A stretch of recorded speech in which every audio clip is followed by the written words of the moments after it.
Philippe Santi, bonjour. Bonjour. Vous êtes le directeur général en charge des finances de la société Interparfums. Alors l'action Interparfums connaît un parcours boursier très favorable depuis le début de l'année puisque le titre progresse de plus de 60% et la capitalisation boursière du groupe approche les 500 millions d'euros. Alors Interparfums, c'est un fabricant de parfums de luxe.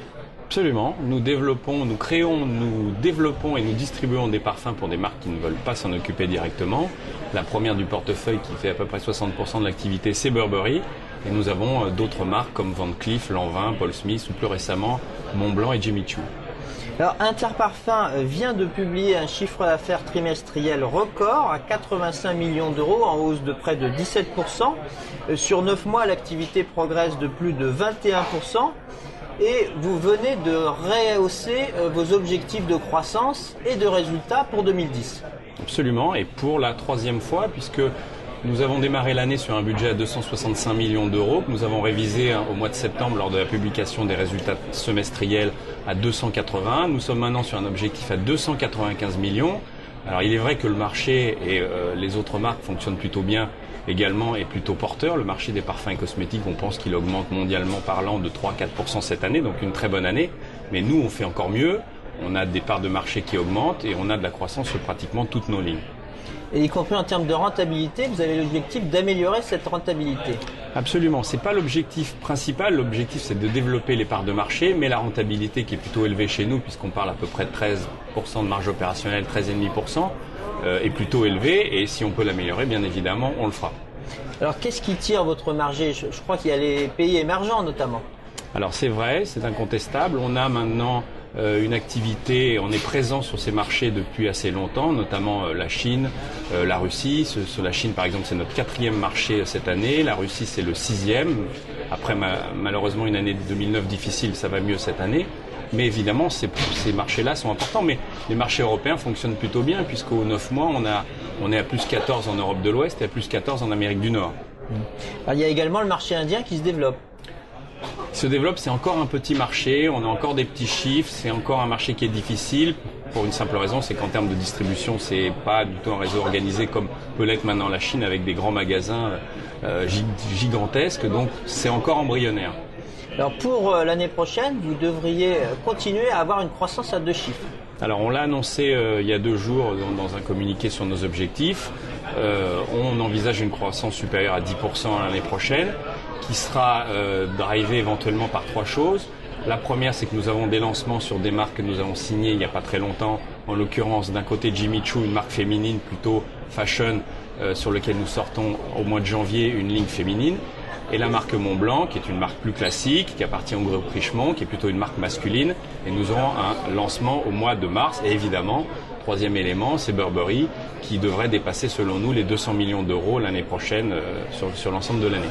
Alors pour assurer cette croissance, vous n'allez pas sacrifier votre rentabilité. Bien sûr que non, c'est pas notre modèle. Notre modèle de développement, ça aurait été de développer l'activité année après année, tout en préservant la rentabilité. On a quand même une très belle rentabilité, puisque si on exclut les royalties que nous versons aux marques qui nous concèdent les parfums, on est à peu près sur une rentabilité brute de 24-25%. Donc on tient à conserver cette rentabilité.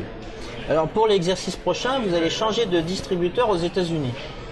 Oui, alors le changement aux États-Unis est très important, d'abord parce que c'est notre premier marché. Nous avons jusqu'au 31 décembre un partenariat avec Procter & Gamble qui distribuait les parfums Burberry au milieu d'autres marques du groupe. Il s'avère que nos accords se terminent donc au 31 décembre. Nous avons noué un partenariat avec le groupe Clarins. Premier élément, nous avons mis en place une société qui s'appelle Interparfums Luxury Brand, qui est 100% filiale de la société française Interparfums. Cette société est en train de s'organiser, il y a une petite équipe qui est en train d'être montée et cette équipe va s'appuyer sur la force de vente du groupe Clarins dans les parfums qui sur place a une activité à travers ses marques Thierry Mugler, Azzaro notamment. Il faut voir qu'à peu près nos activités parfums auront à peu près le même poids et donnera à l'ensemble du groupe des deux sociétés une force de frappe d'à peu près 120 millions de dollars. Donc quelque chose qui est tout à fait significatif. Puis les gens de Clarins sont des gens qu'on aime bien, qui ont des compétences sur cette activité. Thierry Mugler, c'est quand même un grand succès dans la parfumerie, donc on est très content de s'associer à eux. Alors vous l'avez dit, Burberry, premier client avec plus de 60% du chiffre d'affaires. Est-ce que c'est pas un handicap? Alors, oui et non, et je serais plutôt tenté de dire non. Pourquoi? Parce que quand vous avez une locomotive, je rappelle pour mémoire que quand nous avons démarré la licence Burberry en 1993, la marque faisait 2 millions d'euros en parfum, nous allons en faire 200 on espère l'année prochaine. Quand vous avez une locomotive, vous ne mettez pas le pied sur le frein. Vous essayez de trouver d'autres marques, et on pense qu'on les a avec Van Cleef, Lanvin et Montblanc, notamment pour compléter votre activité. Le poids de Burberry, en 2004, c'était 75% du chiffre d'affaires. Aujourd'hui, cette année, on va descendre à peu près 60%. Donc on réduit ce poids et on essaye de développer aussi les autres marques. Alors le bilan d'Interparfums est très solide puisque vous avez plus de 180 millions de fonds propres et une trésorerie nette qui devrait dépasser 60 millions d'euros en fin d'année. Alors est-ce que vous prévoyez de faire des acquisitions? Alors des acquisitions, on voudrait bien en faire, même si on a signé l'année dernière des nouveaux contrats avec Montblanc et Jimmy Choo. Mais des acquisitions significatives, je dirais que ça ne court pas les rues, il n'y en a pas tous les jours qui se présentent. Cela dit, avec plus de 60 millions de trésorerie, 180 millions de capitaux propres, on a tout à fait le bilan et la structure financière pour suivre une acquisition importante. Donc c'est vrai qu'on étudie régulièrement des dossiers. Aujourd'hui on en étudie, pas très significatif, en tout cas moins significatif qu'un Burberry, mais on est toujours à l'écoute du marché. Est-ce que vous allez faire un effort significatif sur le dividende? Alors la politique de dividende, on a démarré de mémoire en 1998 en distribuant 10% de notre résultat. On a monté le taux de distribution l'année dernière, je crois, de mémoire à 28%, 28-29%.